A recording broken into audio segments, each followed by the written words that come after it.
àsìkò yìí ìròyìn ìṣẹ́jú àyà la mú wá sétí ìgbọ̀nyín láti ìkànnì Jígí Alára. Orúkọ tèmi ni Agnes Abiodun. Àwa kò ní dójú ti orílẹ̀-èdè wa Nàìjíríà lórí owó 5.1 trillion naira tó jẹ́ àfojúsùn owó tó yẹ kó wọlé fún ọdún 2024 tí a wà nínú rẹ̀ yìí.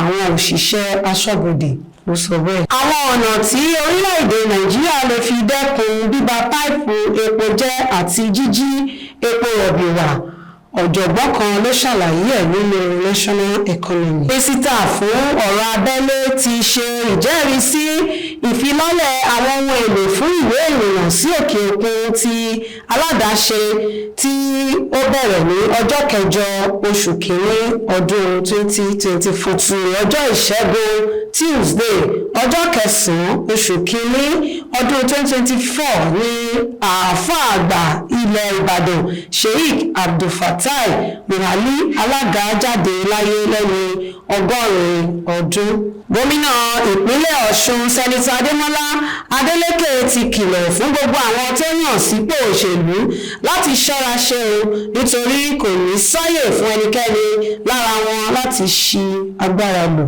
Ààrẹ Bọ́lá Ahmed Tinubu ti dín ìnáwó ìrìnàjò rẹ̀ kù àti ti gbogbo àwọn òṣìṣẹ́ ìjọba nínú ìṣàkóso rẹ̀ ní ìdá 60 nínú 100. Ìgbìmọ̀ tó ń rí sí ìwà ìbàjẹ́, ọrọ̀ ajé àti ìwà ọ̀daràn ti orílẹ̀-èdè wa Nàìjíríà EFCC ti gbé àwọn olórí báǹkì wọ̀nyí Zenith Bank, Jaiz Bank, Providence Bank lórí ìsopọ̀ pẹ̀lú Beta Edu àti ẹ̀sùn jìbìtì ti Sadiya Umar Farouk. Ìyá kan ti sunkún lórí ọmọbìnrin rẹ̀ ọmọ ọdún 18 lẹ́yìn tí ó rí kùkúmbà ńlá nínú àpò ọmọ náà èyí tí ó ń lò láti fi bá ara rẹ̀ lò pọ̀.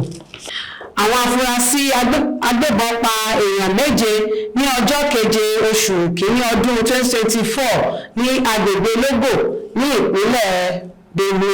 Ẹ kò gbọ́dọ̀ gbowó àìtọ́ lọ́wọ́ àwọn akẹ́kọ̀ọ́ ní ìjọba ìpínlẹ̀ Ọ̀yọ́ ti kìlọ̀ fáwọn òṣìṣẹ́ ilé ẹ̀kọ́ ìjọba.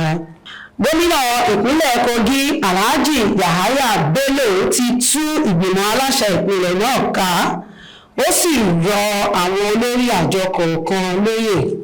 Àwọn agbébọn kógun wọ iléeṣẹ́ tẹlifíṣọ̀nù Ecuador nígbà tí wọ́n ń ṣe ètò ìgbóhùnsáfẹ́fẹ́ wọn.